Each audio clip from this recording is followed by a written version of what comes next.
Missugune au on teid intervjueerida, proua Kaja Kallas. Ma kuulsin, et kõikide õnneks te ei lähegi kunagi Eesti asjade ajamistest eemale, kuigi ainult 99% elanikest on sellest unistanud alati. Olete tõeline restardi supernaine, kes jälle tuhas tõuseb ja uuesti kõik jälle tuhaks põletab. Aitäh! Restart tähendab ju sama asja uuesti käivitamist, et selles suhtes, et kui midagi on kinni jooksnud, siis ei tähenda ju midagi uut, see tähendab täpselt sama asja uuesti käima tõmbamist. Ma ei tea, mida selle all on mõeldud. Mina, kes teid küsitleb, esindan kogu Eesti rahvast ja teie puhul on tulnud ütlus või palve kogu Eesti rahva poolt, et palun puhake ka korra, ärge tehke midagi, see oleks kindel Eesti uus tõus. Kogu aeg on muutusi vaja, muutused on edasiviivad jõud selles mõttes või et paigal seis on tagasi minek. Mõnikord on tunne, et see oleks nagu lõputu õudusunenägu kogu rahvale, kui teie huulilt tulevad uued ideed ja muutuste tuuled, aga teie ei anna alla, sest head palka tahavad kõik saada. Oleles võitlus. Muutusi on kindlasti vaja, aga niisama rapsida ka kindlasti ei tasu.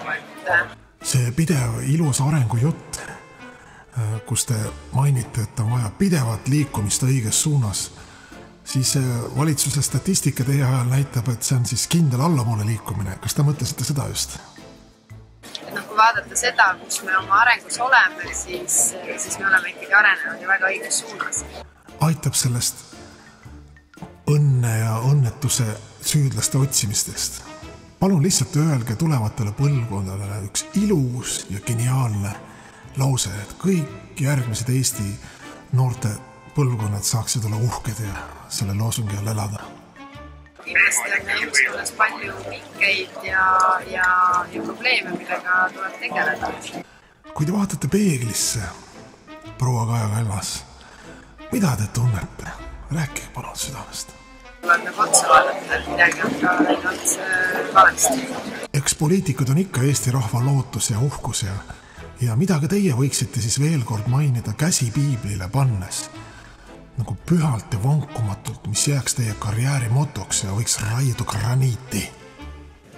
Aitäh, kuna te mõistate ainult lihtlauseid, siis kordan üle ja lugege mu huultelt. Maksud ei tõuse.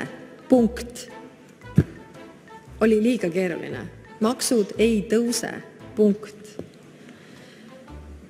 Paneme julgelt hagu juurde ja äkki seda sama teemat veel tiibimalt lahti seletada, et äkki teie Siimu isa dünastia aususe printsiipe nagu võiksite veel paremini lahti meie jaoks muukida.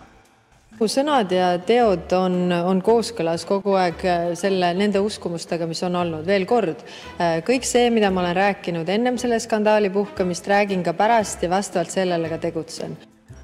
Ja lõpetuseks öeldakse topelt ja kärise seal, kus on, tuled juurde ja võib-olla siis mõni ilus üüdlause Eesti esivanemate merekaldale kajama teie targast suust. Moraalsed hinnangud on täpselt samad, nagu olid varasemalt, on hiljem ka ja seda ma olen oma tegudega näidanud. Aitäh!